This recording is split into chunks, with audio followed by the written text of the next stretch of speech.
Hey, Vortex here, and welcome to my review of the CCA Lyra. So they've slightly changed the naming pattern, and yeah, these are single dynamic driver per side, which is typically what KZ and CCA do best. Obviously, you'll see what it looks like in a bit, and there's a bit of information, a bit of a quote, like a harp, etc, etc. And yeah, full disclaimer is I'd like to thank KZ and CCA themselves for sending me this sample, so thank you very much. I was not paid to do this video, and all thoughts and opinions are my own, and yeah, let's just get into it. They use a very familiar shape, which you'll see, but here's a bit of like William Shakespeare, a bit of a quote. So it says the Lyra is shaped like a harp. Vega is one of the most bright stars from Lyra. There is a Chinese mythology story from Vega. This model takes this as inspiration to create a sound that's ethereal sound built around poetic tales of unrequited love. Yeah, I don't know who thought of that, but that's what it is. So specs, a lot of this is just normal, but the different 20 to 40 kilohertz and 28 ohm impedance, sensitivity 113.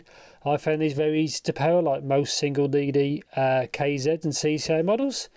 And yeah, I've actually been using these, but this is what they look like. So yeah, that's the driver. So they've changed the style of DD, so it's very, very thin. And look at that, like huge wasted space. Obviously this is the same shell as like the DQ6, DQ6S, and they would have had the little DDs at the top.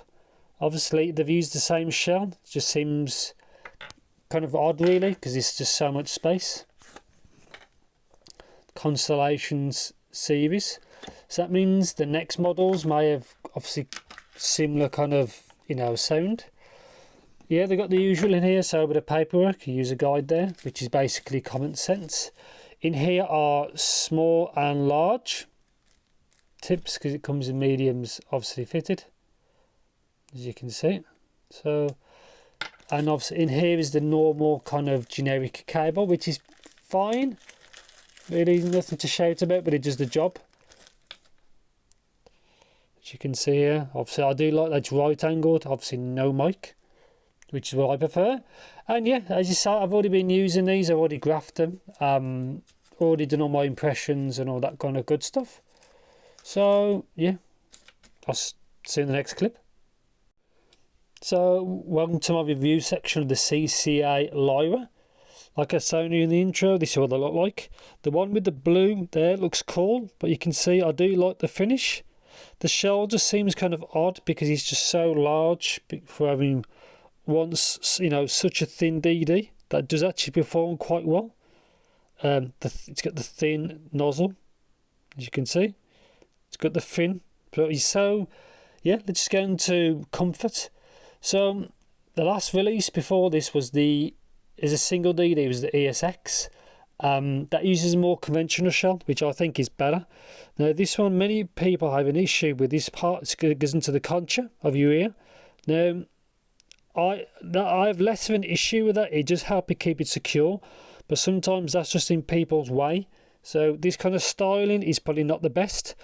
Obviously they can cast loads of these quite easily, and it's probably cost effective. So but yeah, but apart from that, the build quality is fine. It just looks really odd when you got a thin dynamic driver just right there with all this empty space, but it is what it is. But I had no issues with the comfort. I found them quite secure, but your mileage may vary as everybody's ears are different.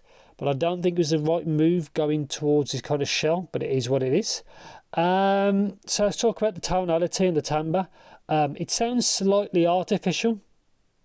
I think the ESX sounded slightly artificial, but this one a little bit more so. I think it's because the trebles boosted quite a bit, but you'll see that when I get to it. But yeah, so technical performance, I actually found like many of the recent releases are actually very good for what they are, very affordable. It's good to see they've come a long way with the DD tech and its technical performance. So yeah, I was actually quite happy with them. Just saying, they look so odd with that big space. Yeah, so power and sensitivity was all fine, no issues at all. None of them are really kind of weird, apart from the Orbi-A AS16 Pro, but obviously that's a separate kind of video. Isolation on these was okay, nothing special again because it's a dynamic driver, so it has to breathe, etc, etc. I've done this a few times before, but it's okay. And yeah, so to talk about soundstage and imaging, I thought those both okay. They do extend quite well, like all KZs do. Some of them extend a bit more than this, but that could be a good and bad thing because it can sound kind of artificial. But anyway, sound, so I'm going to overlay the graph. Yeah, as you can see, there's a slight imbalance mids to the treble, but you don't really notice that. But let's talk about bass. It is elevated, and yes, the sub bass on mine rolls off below like 50 to 60 hertz. I've said this many times before, so it has more sub bass than it looks. But yeah, the bass is obviously elevated. Really good decay though. This new DD, this thin type, seems to perform really well with the bass. Seems quite fast, really. Not much to say. It's got good texture as well. It does exactly what's intended. Compared to something like the Zero, the 7Hz Zero, before this is better bass performance, if that's your kind of thing. And yeah, I was quite happy with the bass. So mids, I found it kind of V-shaped. Well, actually probably more U-shaped, so they are recessed a bit. Just depends on the part. But yeah, I thought vocals was fine for either. I think female was a touch better than male, but overall I was quite happy with it. And some instruments did sound a little bit further from the mix than you'd probably want.